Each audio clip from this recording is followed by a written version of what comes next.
रेसिपीजमध्ये आपल्या सर्वांचं अगदी मनापासून स्वागत आहे. आज जी भाजी बनवते ना, ती भेंडीची आहे, पण चव मात्र मटणालाही मागे टाकणारी. एक घास घेतलात की बोट नाही, ताटच चाटायला मजबूर व्हाल. आणि हो, ही झणझणीत ढाबा स्टाईल भेंडीची भाजी बनवते ना, हे एका गुप्त ट्रिकने. ती बहुतेक जणांना माहीतच नाही. चला तर मग ढाबा स्टाईल भेंडीची अशी रस्साभाजी बनवूया, की मटणाची ही आठवण येणार नाही. चला तर मग व्हिडिओला सुरुवात करूया. यासाठी या ठिकाणी साधारण अर्धा किलो भेंड्या घेतलेल्या आहेत. भेंड्या कोवळ्या आणि चांगल्या फ्रेश ताज्या घ्यायच्या आहेत. स्वच्छ भरपूर पाण्याने स्वच्छ धुवून कॉटनच्या कापडाने पुसून घ्यायच्या आहेत. आणि कट करताना या ठिकाणी लक्षात घ्या, दोन्ही साईडला कट केल्यानंतर असा उभा एक छेद करायचा आहे भेंडीला.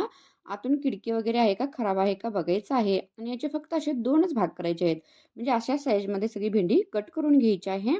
तर एका प्लेटमध्ये ही भेंडी काढून यामध्ये थोडंसं मीठ, हळद पावडर, सर्व प्रमाण हे अर्धा टीस्पून या प्रमाणात आहे. या ठिकाणी जिरे आणि धनेची पूड पण टाकायची आहे. अर्धा टेबलस्पून या ठिकाणी लाल मिरची पावडर टाकलेली आहे आणि अर्धा टीस्पून या ठिकाणी गरम मसाला वापरायचा आहे. तर या ठिकाणी अतिशय महत्त्वाची टीप म्हणजे या ठिकाणी 1 टेबलस्पून लिंबूचा रस वापरलेला आहे. तुम्ही 1 किंवा अर्धा लिंबू पिळू शकता. तर यामुळे काय होतं, हा मसाला जो आहे हा भेंडीला व्यवस्थित चिकटला जातो. शिवाय भेंडीला सुद्धा चव येते आणि चिकट अशी भेंडी होत नाही. आता आणखी एक महत्त्वाचा घटक आपण यामध्ये ॲड करणार आहोत. तर या ठिकाणी मी कॉर्नफ्लॉवर घेतलेला आहे. एक 2 ते 3 चमचे कॉर्नफ्लॉवर घ्यायचा आहे. जर तुमच्याकडे कॉर्नफ्लॉवर अवेलेबल नसेल, तर तुम्ही या ठिकाणी बेसन पीठ वापरलं तरी चालेल. यामुळं या भेंडीला कोटिंग व्यवस्थित येतं आणि अगदी कुरकुरीत अशी ही भेंडी व्यवस्थित होते. तर आपल्याला या ठिकाणी अगदी ढाबा स्टाईल भेंडी आपण बनवत आहोत. यामुळे या अगदी छोट्या-छोट्या गोष्टी फक्त लक्षात घ्यायच्या आहेत. जास्त काही महागातलं साहित्य या ठिकाणी वापरावं लागणार नाही. जे घरात नेहमी अवेलेबल असतं तेच वापरायचं आहे. आता व्यवस्थित हातानेच हे सगळं मसाला व्यवस्थित मिक्स करून घ्यायचा आहे. तर पाहू शकता कॉर्नफ्लॉवर घातल्यामुळं हा मसाला आता भेंडीला व्यवस्थित असा चिटकून राहिलेला आहे. आता हे असंच आपण एक अर्धा तास असंच मुरण्यासाठी ठेवून द्यायचं आहे. तर हे साईडला ठेवूया. आपण इतर दुसरी तयारी करून घेऊ. या ठिकाणी घट्टसर असं हे दही आहे. हे एक 4 ते 5 चमचे दही एका बॉल्समध्ये, वाटीमध्ये काढून घ्यायचं आहे. आता हे दही छान असं फेटून घ्यायचं आहे. यामध्ये काही मसाले आपण ॲड करूया. अगदी पाव चमचा धने, जिरे पावडर टाकायचे आहे. पाव चमचा हळद पावडर टाकायची आहे. पाव चमचा या ठिकाणी लाल मिरची पावडर टाकायची आहे. कारण दही असंच आपण अजिबात मिक्स करायचं नाही. तर असे मसाले या दह्यामध्येच मिक्स करून हे पुन्हा असं छान फेटून घ्यायचं आहे. आणि आता हे आपण साईडला ठेवून द्यायचं आहे. अगदी खूप छोट्या-छोट्या अशा टिप्स फक्त लक्षात घेतल्या ना, तर अगदी धाब्यावर मिळते त्याहीपेक्षा टेस्टी अगदी घरच्या घरी भेंडी आपली बनू शकते. आता एक कढई घ्यायची आहे. यामध्ये थोडं तेल टाकायचं आहे आणि हा कांदा पाहू शकता. तर अशा पद्धतीने कांदा हा मोठा-मोठा काप करून घेतलेले आहेत. कारण यामुळे एक भेंडीला वेगळीच चव येते. तर हा कांदा आपण जास्त पण भाजायचा नाही. अगदी 1 मिनिटभर सुद्धा हा परतायचा आहे. म्हणजे मिनिटभर सुद्धा वेळ लागत नाही. फक्त क्रंची असा आपल्याला लागायला हवा. थोडंसंच तेलामध्ये परतून घ्यायचा आणि लगेच आपण हा एका प्लेटमध्ये काढून घ्यायचा आहे.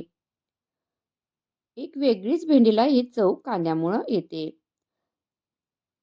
आता हा कांदा काढून घेतल्यानंतर जे तेल शिल्लक आहे, या तेलामध्येच आपण जी भेंडी मुरत ठेवली होती, अर्धा तास झालेला आहे. ही भेंडी आपण या तेलामधून आता छान अशी परतून घ्यायची आहे.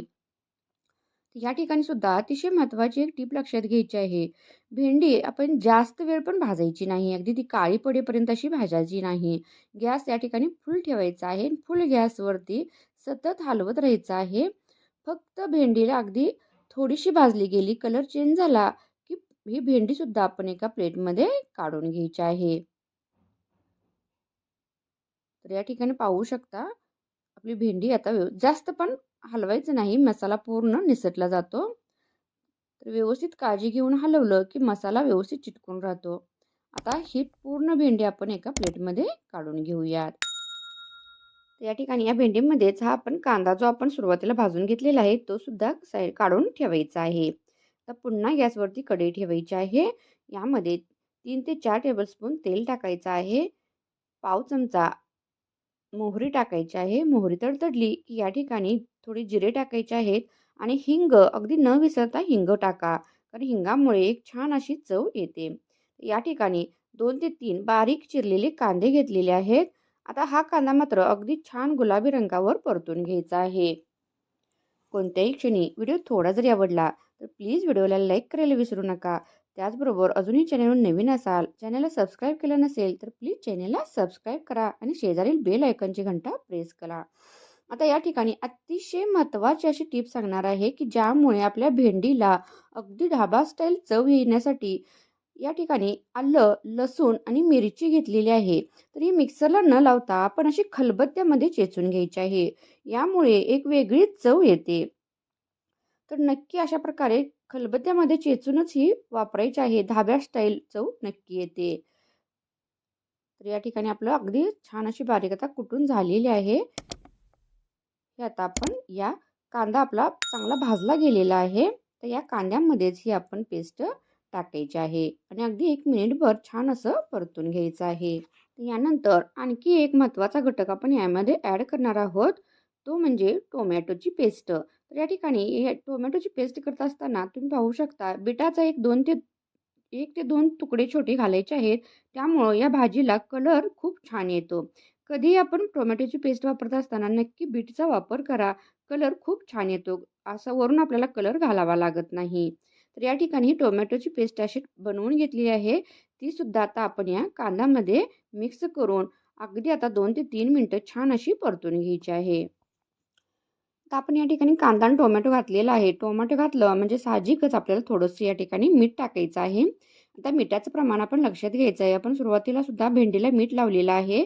तर या ठिकाणी या आता कांदा आणि टोमॅटोला लागेल इतपतच मीठ आपण टाकायचं आहे. मिठामुळे टोमॅटो जे आहे ते व्यवस्थित भाजलं जातं. तर पुन्हा 1-2 मिनिटं छान असं हे परतून घ्यायचं आहे. या ठिकाणी गॅसची फ्लेम जी आहे ती पूर्ण मंद आचेवरती ठेवायची आहे. हवं तर थोडंसं पाणी टाकून आपण हे जी जास्त उष्णता आहे कांदा आणि टोमॅटोमध्ये ती कमी करायची आहे आणि नंतरच आपण जे दही फेटून ठेवलं होतं मसाले घालून ते दही घालायचं आहे. अतिशय महत्त्वाची टीप नक्की या ठिकाणी लक्ष द्या. गरम-गरम कांदा टोमॅटोच्या पेस्टमध्ये दही घालू नका. एकदम गॅस मंद करा. हवं तर थोडंसं पाण्याचा हापका मारा. म्हणजे ते टेम्परेचर कमी आल्यानंतरच दही घालायचं. म्हणजे दही आपलं फुटत नाही, व्यवस्थित भाजलं जातं. आता या ठिकाणी तुम्ही पाहू शकता मंद आचेवरती छान असं एक 5 मिनिटं हे दही छान व्यवस्थित शिजवून घेतलेलं आहे. साईड होऊन तेलसुद्धा सुटल्यानंतर आपण जी भेंडी भाजून ठेवली होती, ती भेंडी आणि तो कांदा आपण यामध्ये मिक्स करायचा आहे. पाहू शकता कलर तर किती छान आलेला आहे. वास तर अगदी सुगंध घरभर दरवळत आहे.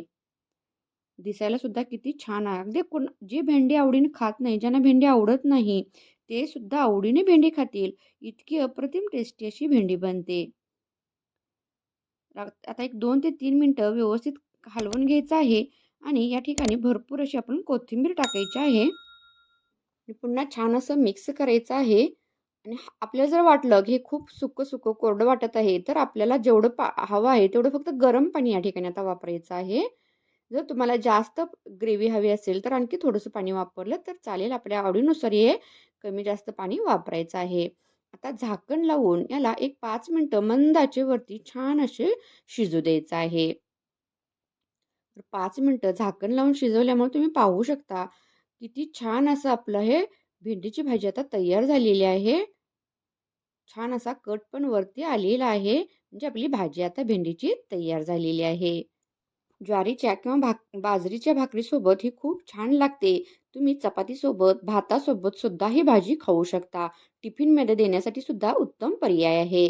तर तुम्ही पण नक्की एकदा ट्राय करा ही भाजी आणि कमेंट करून कळवा की तुम्हाला आजचा व्हिडिओ कसा वाटला. व्हिडिओ शेवटपर्यंत पाहिल्याबद्दल मनापासून धन्यवाद. चला भेटू नेक्स्ट व्हिडिओमध्ये.